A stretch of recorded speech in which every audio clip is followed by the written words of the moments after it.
The fence wasn't much to look at. Just old barbed wire strung between weathered posts, with faded no trespassing signs hanging at intervals. To the 5 men climbing over it, laughing and shoving each other, it might as well have been invisible. They were from the city, weekend warriors looking for adventure in the Montana wilderness, and the isolated cabin they'd spotted from the trail looked like easy pickings. "Nobody's lived here in years," said Derek, the self-appointed leader, as he dropped to the other side. "Probably some abandoned hermit shack. Let's see what's inside." His buddies followed, their expensive hiking gear and confident swagger marking them as people who'd never been told no. They didn't notice the small cameras hidden in the trees, didn't see the nearly invisible tripwires, didn't realize they'd just walked into a carefully constructed trap designed by someone who'd spent 20 years perfecting the art of making people disappear. What these trespassers didn't know was that the woman watching them from inside that cabin had 300 confirmed kills across 4 continents, and she'd come to this mountain for one reason: to be left alone. If you think this is about some old lady defending her property, think again, because what happened in the next 30 minutes would teach these men why you never, ever cross a warrior's line. Inside the cabin, Alex Morgan watched the monitors with the calm detachment of someone who'd done this before. Not with civilians, but the principle was the same. Identify the threat, assess the capabilities, neutralize with proportional force. She built this sanctuary after leaving the SEALs, after too many missions and too many ghosts. The mountain was her peace. These men were about to learn it wasn't free.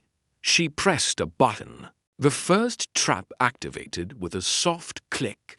Derek, leading the group toward the cabin, suddenly found himself ankle-deep in mud that hadn't been there a second before. A hidden irrigation system had flooded a concealed pit.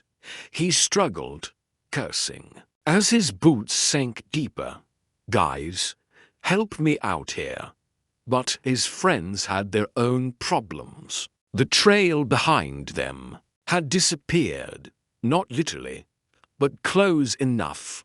Alex had deployed smoke canisters, military grade, the kind that turned daylight into midnight in seconds. Through the monitors, she watched them panic, calling out to each other, completely disoriented. They had no idea they were walking in circles, following a path she designed to keep them contained. Think about this for a moment. How many times have you ignored warnings because you thought rules didn't apply to you? How many times have you assumed someone was weak because they chose peace over confrontation? These men were about to learn that the most dangerous people are often the ones who choose not to fight until you give them no choice. Alex's voice came through speakers hidden in the trees. Distorted, omnipresent. "You have violated private property. You have 30 seconds to return to the fence line before I escalate to non-lethal deterrence." The clinical precision in her tone was more terrifying than any shouting. This wasn't anger. This was procedure. "This is insane," Derek shouted into the smoke. "We're just hikers. You can't do this." 20 seconds. Alex watched them stumble through the smoke toward what they thought was the cabin. Instead, they hit a wall of sound. High-frequency acoustic devices, the kind used for riot control, turned their world into physical pain. They dropped to their knees, hands over ears, completely helpless. "Okay, okay," Derek screamed. We're leaving. The devices shut off. The smoke began to clear, revealing a single illuminated path back to the fence.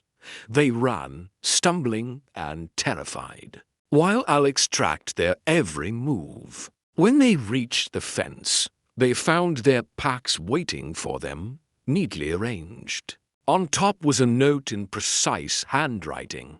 "Next time I won't be polite. This mountain is my home. Respect it, or learn why the Navy gave me medals for solving problems. AM." They never reported it. How could they explain they de-trespassed on posted property and got taught a lesson by someone who turned an entire mountainside into a controlled, tactical environment? Word spread, though, the way it does in small towns, about the cabin on the mountain, about the woman who lived there, about the fence that wasn't a suggestion. 6 months later, a young hiker got genuinely lost in a storm and stumbled across that same fence. She was hypothermic, scared, barely conscious. This time, when Alex's cameras picked her up, she didn't activate traps.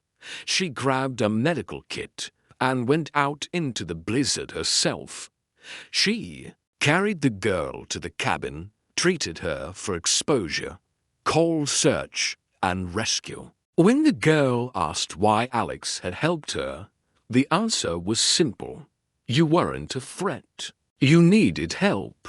There's a difference. The girl noticed the medals on the wall then, the citations, the photos of a younger Alex in uniform, standing with people who looked like they'd walked through hell together. You were a SEAL, she whispered. Was, Alex confirmed. Now I'm just someone who wants to be left alone. But that doesn't mean I've forgotten how to protect what's mine, or when to protect someone who needs it. This story isn't about violence or revenge. It's about boundaries, about the difference between force and brutality, about knowing when to fight and when to help. Alex could have hurt those trespassers badly, could have justified it legally, but she chose precision over rage, consequence over cruelty. She taught them fear,